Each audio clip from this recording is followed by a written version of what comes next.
شعار انقلابشون این بود که برای مستضعفین اومدن، ولی الان مستضعف توی سطل زباله دنبال غذاست، در حالی که آقازاده‌ها توی تورنتو و نیویورک دنبال تفریحاتشونن. این انقلاب واسه اونا بود، نه واسه ما. گفتن آزادی هست، ولی آزادیش فقط تا وقتی که حرف نزنی، نرقصی، نخندی. اگه آزاد بودیم دخترامونو به خاطر روسری نمیبردن زیر مشت و لگد. گفتن دشمن آمریکا هستیم، ولی آقازاده هاتون توی همون آمریکا دارن زندگی میکنن. دشمنیتون فقط برای مردمه، نه برای جیبای خودتون.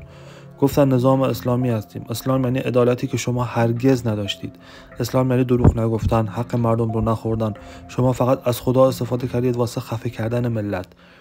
گفتن شهدا برای استقلال رفتن، ولی حالا نفت رو با تخفیف میدن به چین و خاک و جنوب فروختن به روسیه.